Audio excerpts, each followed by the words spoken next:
You know that feeling, right? That sort of Yeah. slow burn pressure. Mhm. It might be work, maybe something at home, or just, life piling up.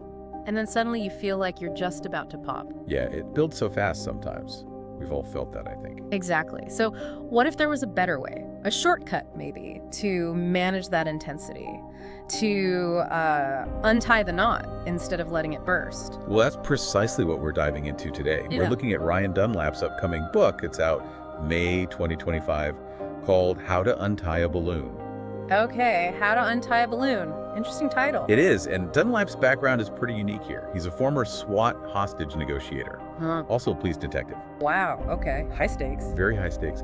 And what he's done is take those lessons from, actual crisis situations and translate them into managing the everyday stress and conflict that, affects all of us. So hostage negotiation techniques for dealing with like a difficult email, how does that work? What's this idea of moving from popping to unwinding? It really comes down to this core metaphor he uses, the balloon analogy. Okay. Think about blowing up a balloon. You can inflate it really quickly, right? The pressure builds almost instantly. Yeah, it takes seconds. But untying it, letting the air out gently so it doesn't burst, that takes care, finesse, and critically, it takes time. Ah, okay. I see where this is going. Yeah, Dunlap argues our stress works the same way. Yeah. The pressure can spike incredibly fast, but actually releasing it effectively, Yeah. that's a deliberate process. It can't be rushed. Which sounds like a really powerful way for you listening right now to maybe get some practical tools to stop hitting that breaking point, whatever your pressures might be. So let's dig into that difference more. Popping versus unwinding. We've all seen it, maybe done it ourselves. Losing your cool, saying something dumb under pressure. Right, making those rash decisions. Yeah. Is Dunlap saying that popping isn't, like, inevitable when things get intense? Exactly. He suggests it's often a learned response, and importantly, one you can unlearn. And he points to the physiology behind it, which I think is key. Okay, the biology of stress. Right, so the psychological pressure might hit you instantly, but your body's systems, the stress hormones like cortisol, adrenaline, they don't just switch off when the stressful moment ends. They hang around. They linger, yeah. Your body stays keyed up, physiologically aroused, even after the event. So if you jump right back into another tense situation without letting yourself physically calm down, You're basically still primed to explode. you got it. You're setting yourself up. Understanding that lingering effect, that need for a physiological cool down, is really fundamental to avoiding those breaking points. That makes a ton of sense. Your body just needs a minute to catch up with your brain, kind of. Precisely. So, okay, he describes the problem, the physiology, but he offers solutions, right? He's got this thing called the F.I.R.S.T framework. Yes, the F.I.R.S.T framework. It's his practical step-by-step guide. It's designed to shift us away from just reacting, instinctively towards a more thoughtful response. Okay, F.I.R.S.T. Let's break it down. What's the F? F is for feelings. And this isn't just about your feelings like anger or fear, but also trying to recognize the emotions in the other person. Ah, so empathy, even when you're feeling stressed yourself. Exactly. Like if a colleague snaps at you, instead of just snapping back, pause. Acknowledge, okay, I'm feeling defensive. Maybe they're feeling overwhelmed or scared. It changes the dynamic. Okay, F for feelings. What's next? I.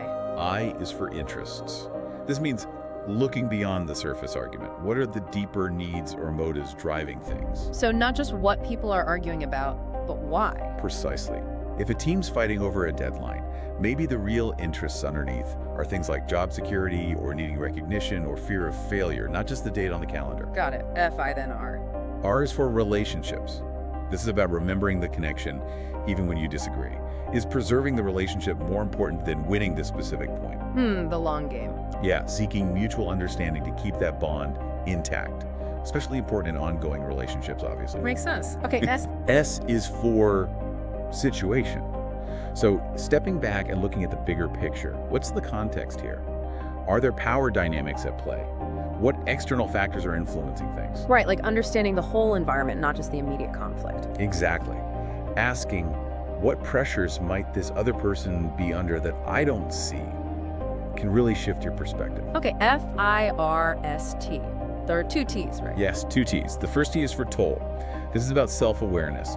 What's the personal cost of this situation? How much stress is it causing you and maybe others? Start checking in with yourself. How is this actually impacting me? Yeah.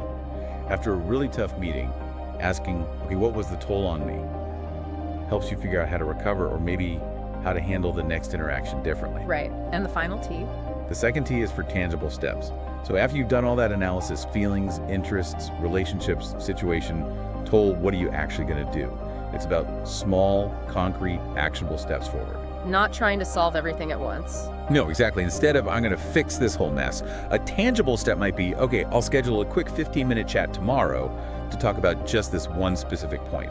So F.I.R.S.T really guides you to slow down, look at things from different angles inside yourself and outside, and then act deliberately, not just react. That's the core idea. But sometimes things blow up fast. What about when you're right in the middle of it? When there's maybe no time for a full F.I.R.S.T analysis? Ah, yes.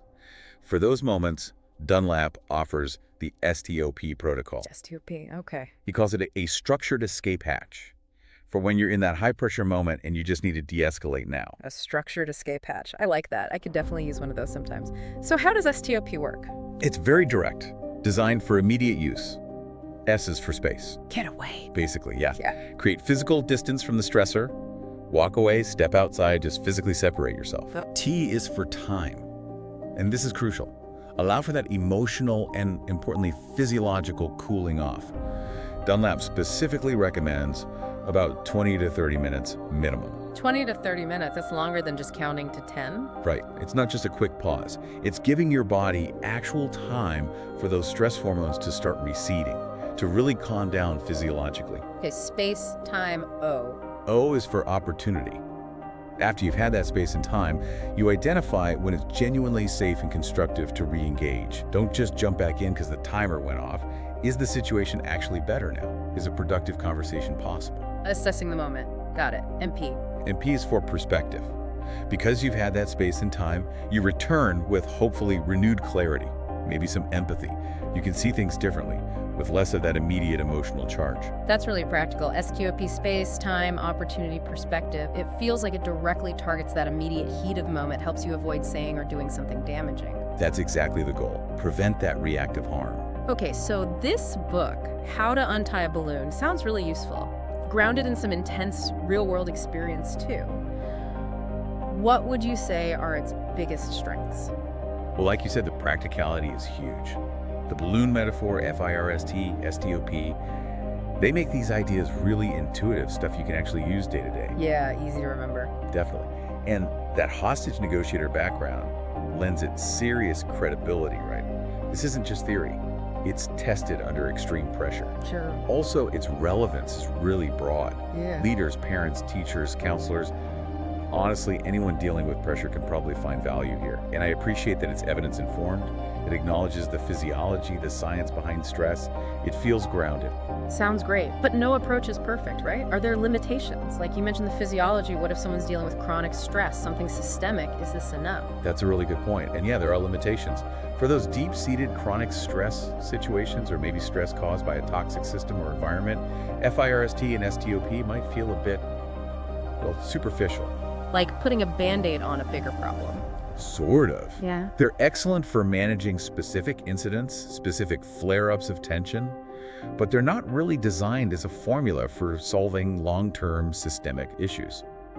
Another thing is, they rely on self-awareness. Meaning you need to recognize you're stressed or getting triggered in the first place to even use these tools. And honestly, not everyone has that level of self-awareness dialed in yet. Right. You have to know you need the escape hatch before you can use it. Exactly. And finally, the focus is very much on responding to incidents as they happen.